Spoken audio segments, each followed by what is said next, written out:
Now we're going to solve the same types of systems by elimination, which actually it has 5 steps as opposed to substitution's 4 steps. I actually think it's a little bit easier.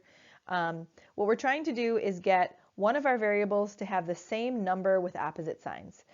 So if you look at example 1, if you look at the x's, they do not have the same coefficient. If you look at the y's, they also don't have the same number. So I'm going to need to multiply one of these equations to make them match. To save ourselves a little bit of extra work, I'm going to choose the x's, and the reason why is because they already have opposite signs. So all I have to worry about is getting them to have the same number. So I know that if I multiply this top equation by 3, the 3 times the 2x is going to give me a positive 6x, and that's what I want so that they cancel out.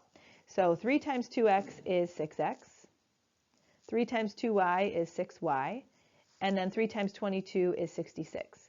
So now I'm just going to add these equations together. So negative 6x and 6x cancel each other out.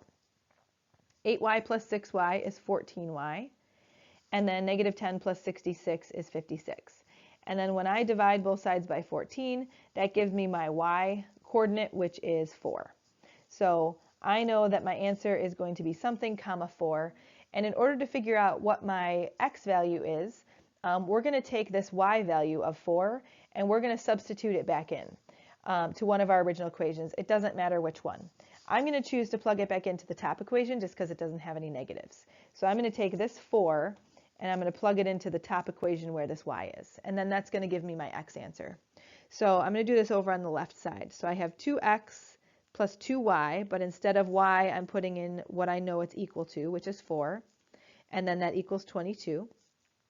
So I would have 2x plus 8 equals 22. And then I'm going to subtract 8 from both sides. So I would have 2x equals 14.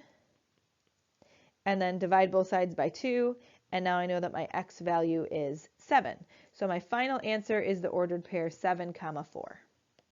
We're going to solve the system using elimination, and then we're going to find the value of x over y. So let's figure out what the solution is first.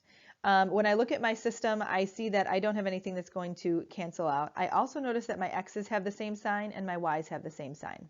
So we're going to have to do a little something extra when we multiply to make our numbers match. I'm going to choose to eliminate x, but it doesn't matter what you choose to do first. So the reason I'm choosing x first is because I know that if I multiply 7 times 2, that's going to give me 14. So I'm going to take this bottom equation and I'm going to put a 2 in the front. But if I multiply by 2, then they're both going to be positive 14. So what I'm going to do is multiply the bottom equation by negative 2, and that will change my x value to negative 4, or my coefficient to negative 14, so that they'll cancel out. So the first thing I'm going to do is just copy down the top equation.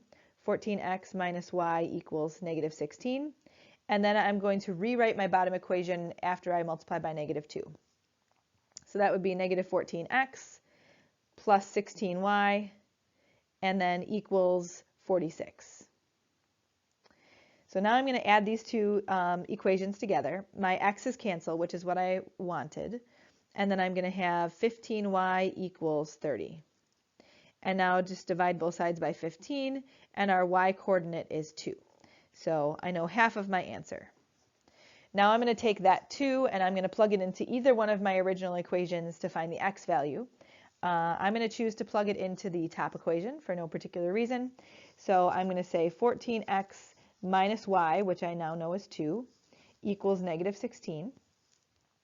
I'm going to add the 2 to both sides so that I can get the 14x by itself. And then I'm going to divide both sides by 14. So I have x equals negative 1. So I know that my solution is negative 1, 2. And then it also asked us to find the value of x over y. So all I have to do is plug in my numbers. So my x value is negative 1, and my y value is 2. So the value of x over y is negative 1/2. This system looks kind of intimidating because it has fractions in it. So I'm going to show you a little trick that you can use anytime you have any equation, but specifically a system of equations that has fractions in it. So the trick is to multiply all of the terms in the equation by whatever the denominator is. So I'm going to multiply my top equation by 4, and I have to multiply all 3 of these terms in the equation by 4. What happens when you multiply 4 times 1/4? It becomes 4 over 4, which is actually just 1. So basically the 4 that we multiply by and the 4 in the denominator cancel each other out, leaving me with just the 1, which is what was in the numerator. So that's going to give me x plus 4 times 4y is 16y, and then 4 times 2 is 8. And then I'm going to do the same thing with the bottom equation, but the denominator is 8, so I'll multiply everything by 8. I have to distribute to everything in the equation. This 8 that I drew in green and this 8 in the denominator are going to cancel each other out. So for my x term, I just have 3x left over. And then I would have negative 8y and then 24. So now this looks a little bit more reasonable. I don't have anything that's automatically going to cancel out, but I do notice that my y terms are opposite signs. And all I would have to do to the green equation is to multiply by 2. And that would make my y values the same number with opposite signs. So I'm going to copy down my purple equation without changing anything. And then my green equation is going to turn into 6x minus 16y equals 48. So now I'm going to add these two equations together.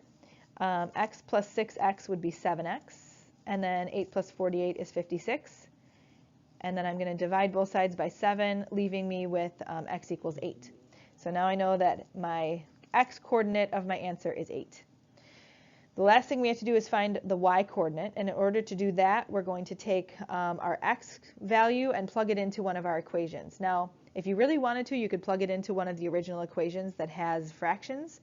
Or we could choose one of our equations over here on the left, which look much easier to deal with. So I'm going to choose this purple one. So I'm going to do x, which is 8, plus 16y equals 8. I'm going to subtract 8 from both sides, leaving me with 16y equals 0. And then if I divide both sides by 16, 0 divided by 16 is still 0. So my final answer is 8, 0. One disclaimer I want to mention, and I mentioned this in the previous lesson, since we're not plugging our our x value back into an original equation, we're plugging it back into something we've already manipulated. You want to be extra careful to like double check your work, because if we made a mistake writing out that purple equation and then we plugged an answer back into it, we would definitely get a wrong answer. We have another system to solve by elimination.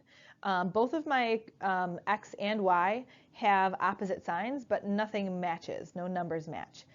So we can choose to eliminate our x or our y first, it doesn't matter. I'm going to choose the x values only because the numbers are smaller. So the smallest number I could get them to match to be would be 6. So I'm going to multiply my top equation by 3. So that's going to give me negative 6x plus 12y, and that's going to equal 6. And then for my bottom equation, I need to make it also equal 6. So I'm going to multiply by 2. Now I don't have to worry about multiplying by any negatives because their signs are already opposite. So I only have to worry about getting their numbers to match. All right, so I have multiplied both of my equations so that my x's are going to cancel. And when I add these together, my x's cancel, which is what I wanted. My y's actually also cancel, so all I have left on the left side of this equation is 0. And then if I add 6 plus 30, I get 36. So I end up with an equation that doesn't have a variable in it that doesn't make sense, because 0 does not equal 36.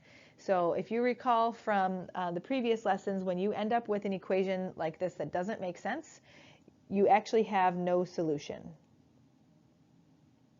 So what that means is if I solved both of these equations for y and I put them into slope-intercept form, they would have the same slope but a different y-intercept. So they're parallel lines.